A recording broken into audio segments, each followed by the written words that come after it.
ലോക്സഭാ തെരഞ്ഞെടുപ്പിൽ 85 വയസ്സിന് മുകളിലുള്ളവർക്ക് വീട്ടിലിരുന്ന് വോട്ട് ചെയ്യാം. തപാൽ വോട്ട് സംവിധാനം ഏർപ്പെടുത്തിയാണ് ഈ സൗകര്യം ഒരുക്കിയിട്ടുള്ളത്. ഇത് പ്രകാരം ലോക്സഭാ തെരഞ്ഞെടുപ്പിൽ കേരളത്തിലെ 2.5 ലക്ഷം പേർക്കാണ് വീട്ടിലിരുന്ന് വോട്ട് ചെയ്യാനാകും. ഭിന്നശേഷിക്കാർക്കും ഈ സംവിധാനം ഉപയോഗപ്പെടുത്താം.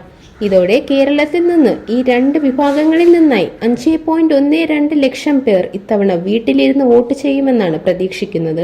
2024 മാർച്ച് 17 വരെയുള്ള കണക്ക് പ്രകാരം കേരളത്തിൽ 85 വയസ്സിന് മുകളിലുള്ള വോട്ടർമാരുടെ എണ്ണം 2.5 ലക്ഷമാണ്. ഭിന്നശേഷി വിഭാഗത്തിൽ 2.62 ലക്ഷം വോട്ടർമാരാണുള്ളത്.